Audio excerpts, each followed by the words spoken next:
Perth test match हारने के बाद ऑस्ट्रेलियन टीम की तरफ से एडिलेड में बाउंस बैक किया जाता है और अब इसी तरीके का बाउंस बैक इंडियन टीम को इस सीरीज में बने रहने के लिए करना होगा गावा के मैदान पे यानी कि ब्रिस्बेन में। और साथ ही में कहीं ना कहीं ऑस्ट्रेलियन टीम ने आपको इस मैच में इस तरीके की हार दी है जहां से आपके ये जो रिदम होता है, वो जो मोमेंटम होता है, वो टूट सकता है। और जो कि इस सीरीज में हम पहली सी उम्मीद लगाए बैठे थे, जो कि एक्सपेक्टेड था कि कहीं ना कहीं जो ऑस्ट्रेलियन टीम है वो बाउंस बैक करेगी, और वैसे ही किया ऑस्ट्रेलिया ने। और कोई सरप्राइज नहीं है कि ऑस्ट्रेलिया ये टेस्ट मैच जीत चुकी है।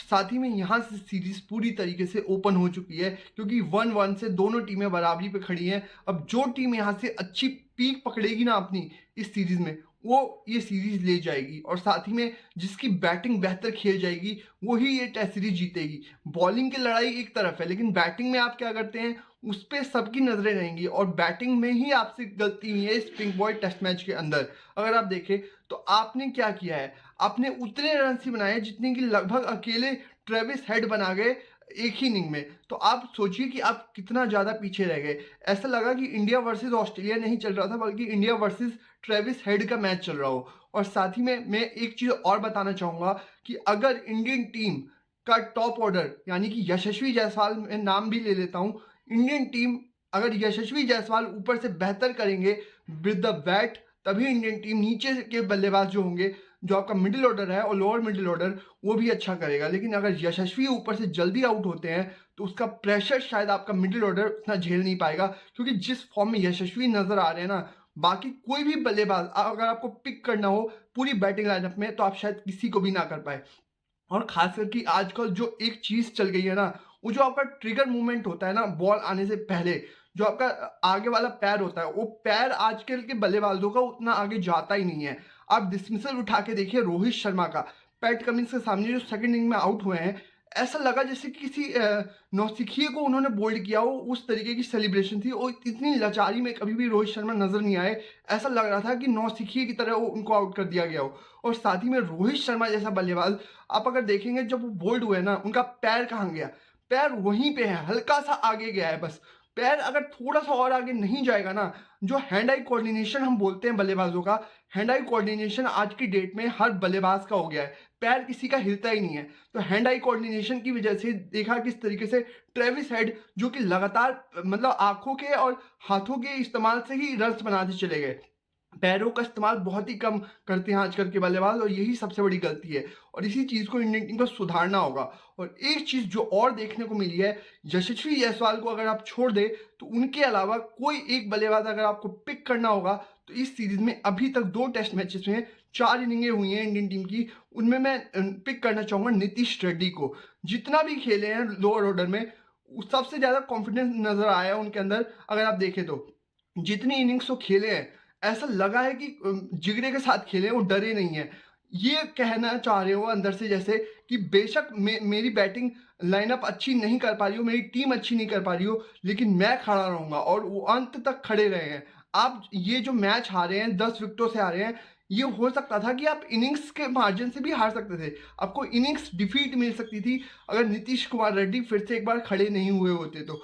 जितना भी खेले नीतीश कुमार रेड्डी सबसे बेहतर नजर आए यशस्वी के अलावा।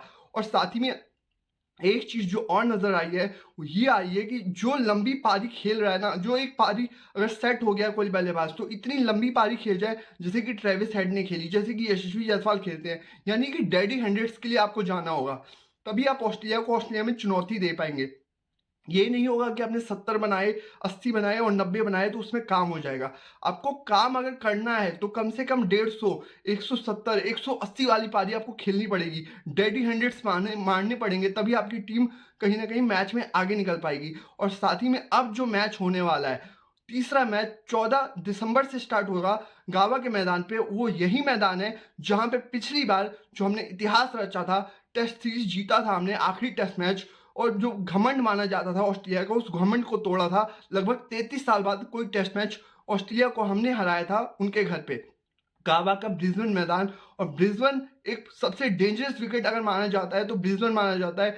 खास करके जो पेस और बाउंस है वो काफ़ी ज़्यादा तेज़ है। अगर पर्थ के बाद अगर सबसे डेंजरस विकेट अगर ऑस्ट्रेलिया में कोई है तो गावा का विकेट है। गावा से डेंजरस विकेट सिर्फ पर्थ का माना जा सकता है, उससे डेंजरस कोई विकेट नहीं होगा, क्योंकि जो बाउंस और पेस होगा ना वो काफ़ी ज़्यादा तेज़ होता है। और यही एक डिफरेंस रहेगा। अब देखना होगा कि आपकी बल्लेबाजी कितनी जल्दी पीक कर पाती है, क्योंकि अगर पीक नहीं पकड़ पाई आपकी बैटिंग तो आपके लिए काफ़ी मुश्किलें खड़ी हो सकती हैं। और आपकी बॉलिंग भी काफ़ी वीक नज़र आ रही है। जिस तरीके से हर्षित राणा को मार पड़ी है, मेरे ख्याल से अब अगले टेस्ट मैच में आप आकाशदीप को देखेंगे हर्षित राणा की जगह, क्योंकि आकाशदीप बेहतर गेंदबाजी करवा सकते हैं। और जो हर्षित राणा है, क्योंकि लोअर ऑर्डर में थोड़ी सी बैटिंग चाहिए थी इंडियन टीम को, उस वजह से इनको खिलाया जा रहा था। लेकिन जो बॉलिंग से हर्षित किया है ना ट्रेविस हेड और बाकी प्लेयर्स ने, बाकी बैट्समैनों ने ऑस्ट्रेलिया के हर्षित राणा की बॉलिंग पे, कहीं ना कहीं ऐसा लग रहा है कि अब आपको आकाशदीप को खिलाना पड़ेगा विद द बैट। वो क्या करेंगे उससे कोई फर्क नहीं होना चाहिए उतना, क्योंकि 8वें और 9वें विकेट से आप कितने 50 रन थोड़ी मांगेंगे, आप 10-15 रन ही मांगे, उससे ज़्यादा नहीं मांगता कोई भी कप्तान और कोई भी टीम नहीं मांगेगी। तो 10-15 रन बनाने की काबिलियत तो रखते हैं नीचे आके, और साथ ही में जो बॉलिंग होगी वो बेहतर होगी हर्षित राणा के मुकाबले। तो देखना होगा क्या होता है, वो कितने चेंजेस इंडियन टीम करती है। और जो ट्रेविस हेड वाले सरदर्दी बना हुआ है ना, इनको जल्दी से जल्दी निपटाना पड़ेगा, तभी आपके लिए इस सीरीज में दरवाजे खुलेंगे। नहीं तो ऐसा नहीं हो जाए कि ये जो बाकी 3 मैचेस बाकी रह गए हैं इसमें इंडिया वर्सेस ऑस्ट्रेलिया नहीं हो, बल्कि इंडिया वर्सेस ट्रेविस हेड का मुकाबला हो जाए। और अगर ऐसा हुआ तो हम देख चुके हैं, जब जब ट्रेविस हेड खड़े हो गए और उन्होंने 20 या 25 रन बनाए हैं, तो आपके सामने एक इतना बड़ा पहाड़ जैसा टोटल बना दिया है ना। और मैच विनिंग इनिंग्स खेलते हैं, इम्पैक्ट वाली इनिंग्स खेलते हैं। अगर वो शतक लगा रहा है ना वो बल्लेबाज ट्रेविस हेड जैसा, तो वो मैच जितवाने वाला शतक होगा, मैच हरवाने वाला नहीं होगा ऑस्ट्रेलिया के लिए। हाँ, लेकिन आपके बल्लेबाजों को भी इम्पैक्ट डालना पड़ेगा, चाहे फर्स्ट इनिंग में खेले या सेकंड इनिंग में। दोनों इनिंग्स में, खास करके जो पहली इनिंग होगी ना वो काफ़ी महत्वपूर्ण होती है, काफ़ी इंपॉर्टेंस होती है पहली इनिंग्स की। और पहली इनिंग्स में आप पिछड़ जाएंगे, ऐसा नहीं होगा हर बार की जैसे आप पहला टेस्ट मैच जीत गए थे 150 बना के पहली इनिंग में, वैसा नहीं होगा कि हर बार आप 160 180 ऑल आउट हो जाएंगे और आपके बॉलर्स काम कर ही देंगे। आपको कम से कम 250 तो बनाने चाहिए, कम से कम 350 तो बनाइए, तब तो मुकाबला मज़ा आएगा, तब तो मुकाबला मज़ेदार होगा।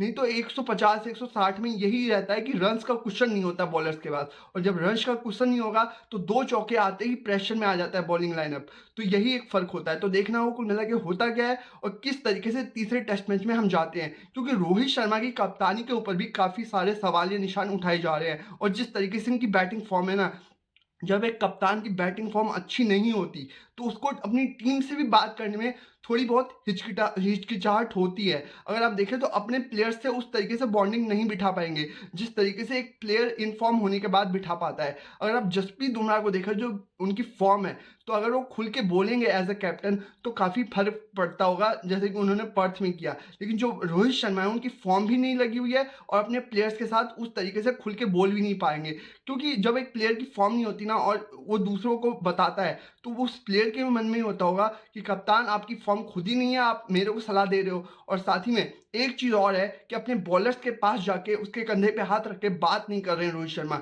जो कि होना चाहिए, जो कि एज अ कैप्टन आपको करना चाहिए। आप स्लिप में खड़े हैं ठीक है, लेकिन जब बॉलर को 2-3 चौके एक ही ओवर में पड़ जाते हैं ना, तो उसका कॉन्फिडेंस थोड़ा सा अप करने के लिए कप्तान का जाना ज़रूरी है बॉलर्स के पास। तो यही चीज़, कुछ छोटी-छोटी चीज़ें हैं जो मैदान पे आपको करनी चाहिए, जो कि नहीं करते हुए नज़र आए रोहित शर्मा। तो काफ़ी चीज़ें आपको बदलनी पड़ेंगी गावा टेस्ट मैच से पहले, और सोचना पड़ेगा कि सीरीज़ में कैसे वापसी की जाए, क्योंकि WTC की भी फाइनल में अगर आपको जाना है तो इन 3 में से कम 2 मैचेस आपको जीतने पड़ेंगे। और तीसरा मैच अगर इधर-उधर होता है तो पूरा का पूरा प्रेशर आपके ऊपर होगा, WTC के लिहाज से भी और सीरीज के लिहाज से भी। इसलिए तीसरा मैच सबसे ज़्यादा इंपॉर्टेंस होने वाला है इस मैच का, और गावा आपको जीतना ही पड़ेगा किसी भी हालात में। और वहाँ पे किसी को एक ऐसी पारी खेलनी पड़ेगी जैसे कि यशस्वी ने खेली पर्थ में, और यशस्वी को ही खेलनी पड़ेगी, मैं तो ये बोलूँगा, क्योंकि बाकी जो बैट्समैन हैं उनका तो ऐसा ही लग रहा है कि आया राम गया राम वाला हाल हो रखा है। यशस्वी का खड़ा होना बहुत इंपॉर्टेंट है इंडियन बैटिंग लाइनअप के लिए। तो देखना हो क्या होता है। फिलहाल आपको ये वीडियो कैसी लगी, और वीडियो अच्छी लगी हो तो प्लीज़ शेयर कीजिए ज़्यादा से ज़्यादा। साथ में इंस्टाग्राम और फेसबुक पे देख रहे हैं तो वहाँ भी लाइक और फॉलो ज़रूर कीजिए, और साथ में यूट्यूब चैनल पे देख रहे हैं तो वहाँ भी सब्सक्राइब और लाइक ज़रूर कीजिए। फिलहाल इतना ही। Thank you very much.